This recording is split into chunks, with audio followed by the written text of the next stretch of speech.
Today, the Bank of Canada lifts its rate by another 25 basis points.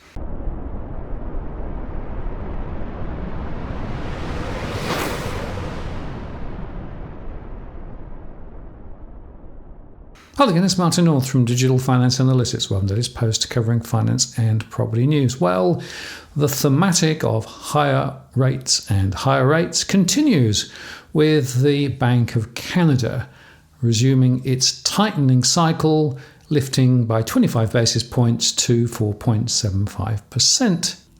Now, of course, there's a number of reasons why they've done this. Firstly, the GDP growth was stronger than expected in the first quarter, and consumer spending remains robust. And inflation jumped higher than expected in April. Unemployment has been steady, and Canada's housing correction appears to have run its course.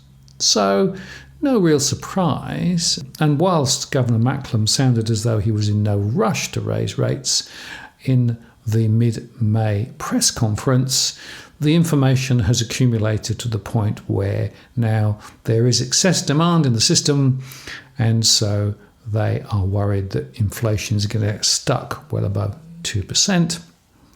The accumulated evidence has really now got to the point where they had no choice.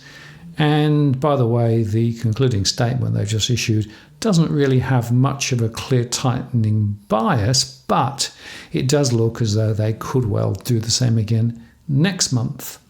It's hard to think that 4.75% is restrictive enough, seeing what we see with regard to the data.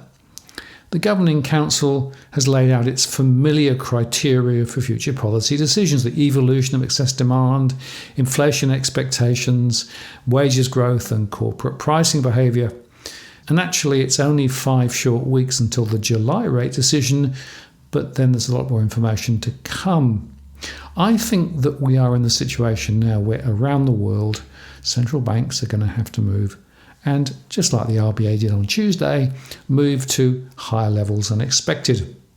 Now, whether the markets are really anticipating this is a really important question, because seeing as though the forward rates have still tended to look as though they're going to go down later, it's rather at odds with what the central banks are saying and doing. And by the way, the ECB, of course, will make a decision very soon, and others will follow, and of course the Fed next week.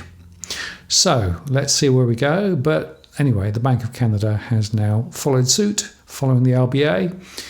Rates are going higher. I'm Martin North from Digital Finance Analytics. Many thanks for watching, and I'll see you again next time.